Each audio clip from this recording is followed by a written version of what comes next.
that's coaching without coaching. That's the buy-in that he always talked about. He never, maybe that 2009 team, but they didn't have to buy in because they were just so freaking gifted. That 2017 team was bought in from day one, from game one. And they had to be because their margin for error wasn't nearly as it wasn't high. As big. At 2009, there were so many guys on that team where, your margin for error, you could have 2 or 3 guys have an off night and you could still win by 15. That 2017 team had talent. They won. If you look at the reason why Baylor beat Gonzaga the other night for the national title game, their effort.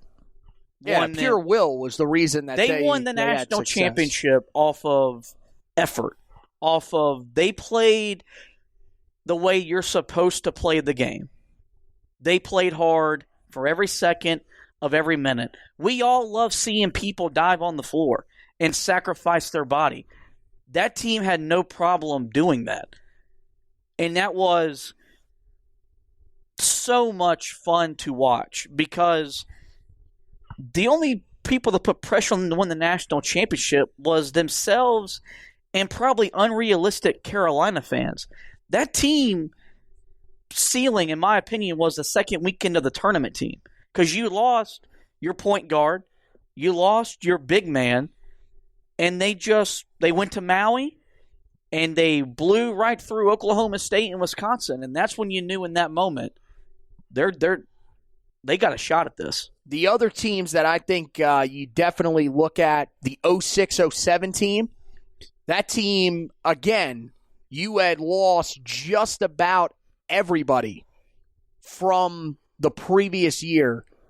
You're talking about Tyler Hansborough being the guy that's leading you. Brendan Wright, as a freshman, comes in. That was the guy that was special. But you're also talking about he got the most. We've talked about recently how some of the freshmen that have come into the program, it's taken them some time to sort of become the guys that they are. Freshman Wayne Ellington had some success. Ty Lawson had some success. Rashawn Terry played a big role for them. Same thing with Danny Green. That team ended up as a 1 seed in the NCAA tournament. Just a tremendous coaching job by him to get that team where they needed to be. And that basically set the foundation for what would happen down the line in 2008, getting to the Final Four, and then eventually in 2009 winning the national championship. Another one that I thought was definitely worth mentioning was the 2018-19 team that went 16-2 in the ACC. You're talking about, Luke May, a guy that came in, was heavily under-recruited. We all know the story of him almost being a walk-on. He was offered a scholarship eventually. But he was the guy coming into the season that everybody focused on as your leader. Cam Johnson, a transfer from Pittsburgh that after his first year, we didn't really know how to feel about him. I mean, we felt like he was maybe this guy that could help you from deep. Didn't really think he was going to be anywhere near as effective as he was. And we knew he could help you from the outside. We did not think that he was going to shoot as well as he did his senior year. But the main guy on that team that you look at was Kobe White. Kobe White came in, and we remember the talk about Kobe White. He was coming in. He was the state of North Carolina's leading scorer all time amongst high school players. But we thought coming in, okay, this guy, it's going to take him a year or two, right? Like, yeah, he scored a lot at the high school level. But let's be honest here. That's high school basketball. This is the ACC. There's going to be a learning curve here. Remember that Kobe White started, I don't remember exactly, but I know he was in the second round. I believe he was somewhere on most draft boards in the late 40s, early 50s on a lot of draft boards. This dude became a lottery pick and just had one of the best freshman seasons, especially of guards, in Carolina program history. That team was a 1 seed. Now, of course, they would eventually get upset by Auburn. But at the same time, that team, what he did with that team to take them, especially with the fact that, let's be honest, Nasir Little was not what a lot of people expected him to be. To take that team to a 1 seed and heading into that tournament, a team that a lot of people felt confident could make a deep run into the tournament, was just a phenomenal job by him. Make no mistake, that was the very first year that the Roy's Boys podcast came back to life.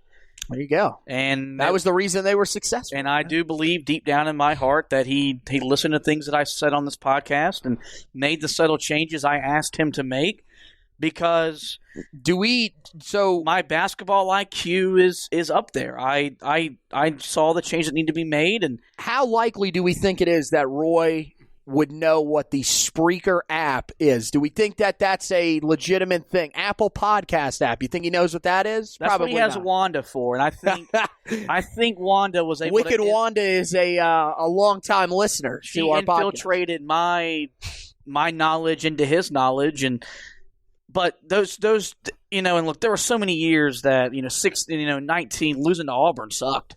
It hurt. Because you felt like, and I felt like entering that tournament, that was before this year when you got the kind of talent you got back in your program. And, of course, we didn't think he was going to retire as soon as he did. That was, in my opinion, maybe his last best chance to get a championship for a couple more years. And it didn't work out. And so the thing about it the thing I've always loved about Carolina basketball under his watch is that no matter if you're winning national championships, losing Final Four games, whatever, it's always been enjoyable. He's made it an enjoyable experience. I can't say the same thing about watching my pro teams like the Cowboys, the New York Mets, who I have on my computer right now in front of me, the woeful Knicks. But Carolina basketball, you still pulling for them? Yeah. The Carolina basketball has always been that saving grace that I know that when I give my time up for 2 hours, I'm going to have a lot of fun. And we've had a lot of fun since the 6th grade watching them play. And we've had some memorable moments. You go back to 2011, 2012 at Duke senior night, ACC regular season on the line. We hang out. Kendall Marshall, John Henson, and those boys completely demolished Duke in their building, primetime national television, and we go running around your neighborhood screaming like, little kids at the water park, because that's how much it means. When you go back to that 16 run, it wasn't a healthy experience, but we celebrated every NCAA tournament victory that year with a dozen done from Krispy Kreme. This year, it wasn't as often. I think that might be part of the reason that I have stomach issues as a 24-year-old podcast host. But this year wasn't as frequent. But big games that led to big wins led to the old stomping grounds of Dairy Queen and getting a Blizzard, a stuffed cookie. Well, first for of you, all, a malt. You're leaving out a couple of memories here. 16 involved us almost going through the floor in my bedroom where we watched the games. It was me that almost went through your floor. Well, we both jumped at the same time after the Marcus Page shot, which proceeded to get one Tony Pags, Anthony Pagnotta Sr. I am not a junior, though, actually, so that doesn't really make any sense. But the elder Anthony Pagnotta to walk in and ask us, what in God's hell are we doing in here? That was definitely one. 17. Remember, he slammed the door and something fell off. Then proceeded to blame us for. Yeah, and it hit me in the head. It hit me in the head after he slammed the door. I'll tell you exactly what it was. It was a mini replica of my grandfather's his firefighter's hat, because he was a firefighter in New York. His firefighter helmet. It was a mini replica of that fell off. It was sitting on top of my dresser. And when he slammed the door, I think it had already kind of fallen over from when we had jumped. But it comes down and I was like getting ready to stand up at the time.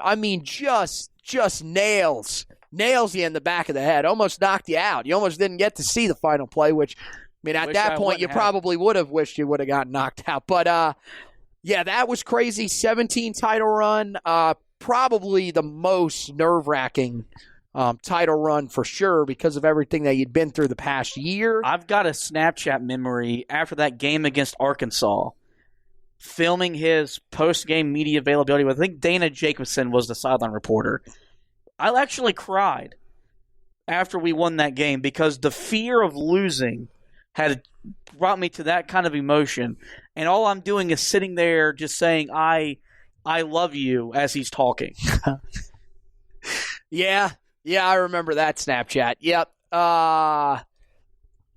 In the 17 title run you had, after every game, the extremely emphatic hugs that may or may not have put us a little bit closer to osteoporosis. We do that after arthritis. Every Duke game and every NCAA tournament not game, as aggressive as those were. That was a full on, like, that was like the ones that you used to do with your buddies, where you would say quick one and you'd kind of just like slap them real quick, but it was a more emphatic slapping.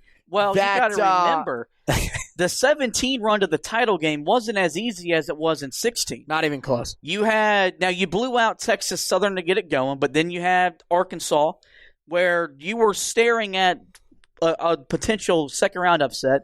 Then you blew out Butler in the Sweet 16. That was a game, ironically enough, that was the game that you probably felt the least confident about because of the recent history of Butler. And Chris they Holtman's killed him. A fantastic coach. Yeah, exactly. And then you go through Kentucky. And for those of us like us that are involved with college basketball, that was college basketball at its finest. Outside of the fact that one Malik Monk, who torched you for 47 back in December. And ironically about that was the first time that I hung out with the third member of our friend group in Tanner Cobb. Oh, yeah. First time I hung out you're with talking him. about the game in December. Yep. And so he was actually over for the Butler game before we, so it was all starting to come together.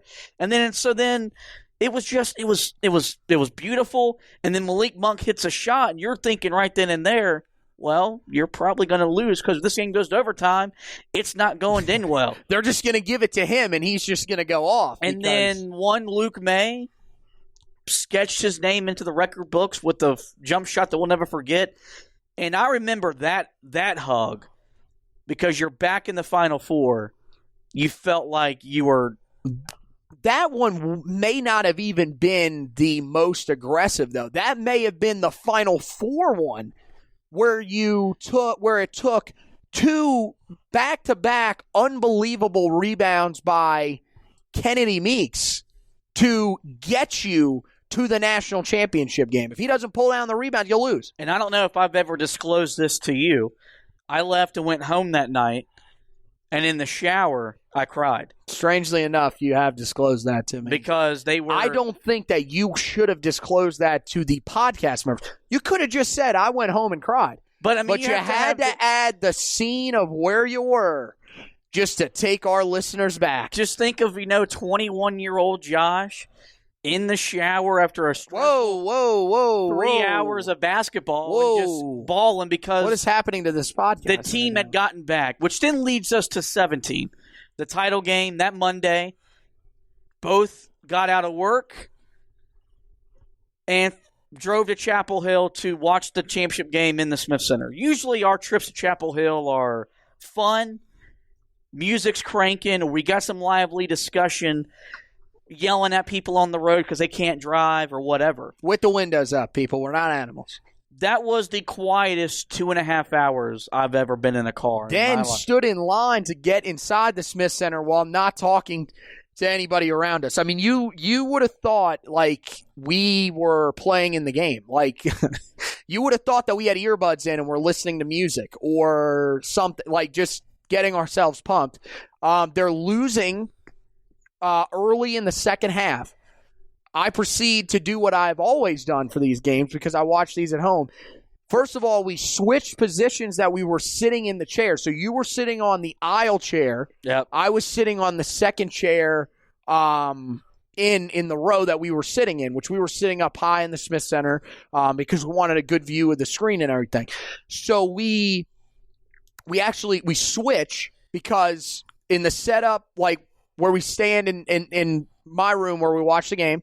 I'm on the left side of the room. You're on the right side of the room. So we got up, switched. I took my side